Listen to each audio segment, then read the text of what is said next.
Hi, I'm Melanie. I'm Allison. And the article that we're going to present on is called Superior Memorizers Employ Different Neural Networks for Encoding and Recall. So just a little bit of background. There are some important acronyms that are used throughout this article. The first is SM, and that stands for Superior Memorizers. And Superior Memorizers are individuals who can memorize up to 200 digits perfectly in 5 minutes. And another acronym is MOL, or Method of Loci, which is basically amounts to a fancy mnemonic device that these superior memorizers use to encode and recall information. So the primary goal of this research article was to examine the brain areas activated by superior memorizers using this MOL technique during encoding and during recall. And so how they did this, the researchers developed a scheme of the sub-processes of both memory and recall, and then they used fMRI to identify and compare the activated brain areas. The primary hypotheses of these researchers was that memorizing digits using this MOL technique and a phonetic system involves visuospatial and memory-related areas of the brain, in addition to language-related processes and auditory brain networks. And they also hypothesized that the brain areas used for encoding and retrieval would overlap somewhat, even though these processes are inherently different from each other. So a little bit about the schematics that they created for encoding and recall. So for encoding, first these individuals make a mental visualization of a landmark on a pathway that they've previously memorized in their brain. And then they perceive the digits, and they take these digits and they basically encode them into letters. And then they use these letters to make up a word. And this word is usually associated with an object, and then they take this object and they sort of bind it with a story and a selected landmark, and so they can come back to it later. And then for recall, they again make a mental visualization of a landmark on this pathway that they've previously memorized, and then this story that they've previously encoded pops up, and then they take the word associated with this story and they convert those letters back into the numbers that they had previously memorized. So a little bit about materials and methods. The subjects used for this study were 11 superior memorizers and 11 controls. Of the 11 superior memorizers, 8 were male and 3 were female, and on average they were about 31 years old. These individuals had been using the MOL technique for about 3 to 8 years, and just to give you an idea of how good these individuals are at memorizing, they could perfectly memorize at least 100 digits in 5 minutes. The 11 control subjects, 6 were male, 5 were female, and their mean age was about 26 years old. None of these individuals had any kind of experience of the MOL technique or any other mnemonic technique, and additionally they were not provided with any other sort of memorization strategies to help them. And finally, 8 of these 22 subjects were excluded because of excessive movement in the fMRI machine. A little bit about the experimental paradigm of this study. The researchers use a block design. So first, participants received an encoding condition. Second, they received an attention condition. Third, they received a recall condition. And fourth, they received a rest condition.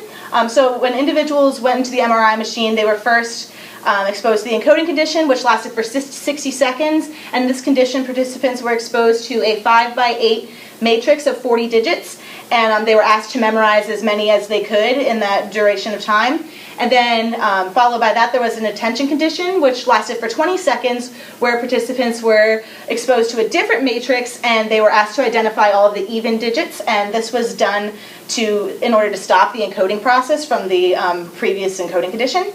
After that, there was a recall condition, which also lasted for 60 seconds.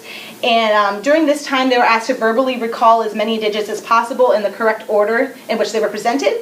And then after that, the participants received a rest condition for 30 seconds, where they recited the alphabet to themselves.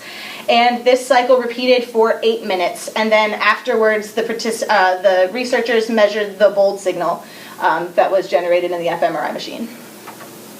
Okay, so overall, the superior memorizers remembered 34.5 out of 40 digits and they took about 1.2 seconds per digit.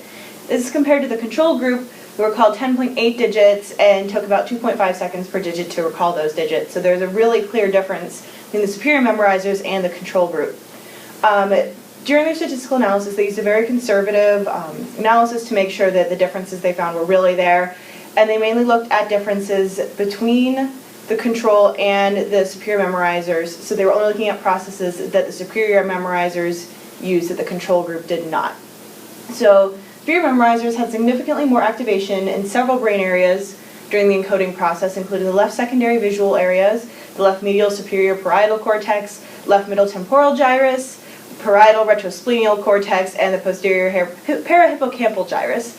And those are just a lot of words. So here are the areas that were activated. You can see all these different areas were lit up during the encoding process in superior memorizers that weren't lit up in control groups.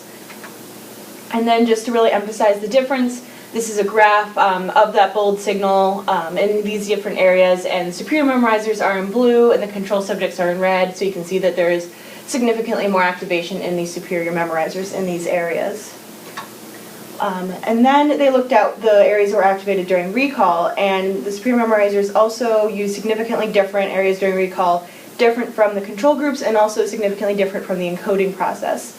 And these areas were the left anterior superior temporal gyrus and the right motor cortex, and you can see those on the picture. And then again, just to really emphasize the point that there is a really strong difference between the control and superior memorizer groups.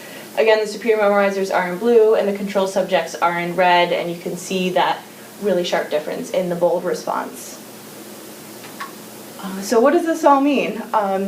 The use of visual areas during the encoding process suggests the visualization of the root as well as converting these digits into visual objects. So lots of visualization that's really key to this memorization technique. There's also possible incorporation of language-related systems, which I believe the researchers predicted, but there was no specific activation in very specific places such as Broca's area. And then they also found activation in the parahippocampal gyrus, and they think that's likely due to the mental navigation, so that navigation along this complex route of objects during encoding. However, what was surprising was that none of the encoding-related areas were active during recall, and they thought there would be some overlap given how related the processes are. They found activation in the motor area, and they thought that was due to reciting more digits in the control group. And they think that the anterior temporal lobe is involved in the retrieval of proper names, syntactic processing, and making sentences into stories. So these are all complex language aspects that are involved in making the story and then recalling it. And they also think that the superior temporal gyrus activation is related to making these vivid stories and these vivid mental routes to remember all of these digits. So overall, not much is known about the specific type of memorization. There aren't many really superior memorizers in the world, so it's hard to get a good sample size, and it's hard to find people to take an experiment like this in the first place. A lot of the areas that they found that were activated agreed with previous studies, but there was some disagreement, or areas that were active in the study that weren't active in other studies. But it's also very difficult to interpret this data because the sub-processes cannot be separated. They're just looking at the brain activation over the entire memorization process. So they want future studies to look at the specific steps of this memorization technique. So maybe during the visualization of the root, they can have people just do that and stop and see what's activated during that process to really figure out what's going on. And finally, because of their statistical analysis, it was very conservative, and also given the small sample size, it's really difficult to generalize these findings to the whole population. So in conclusion, superior memorizers use separate networks for encoding and recall.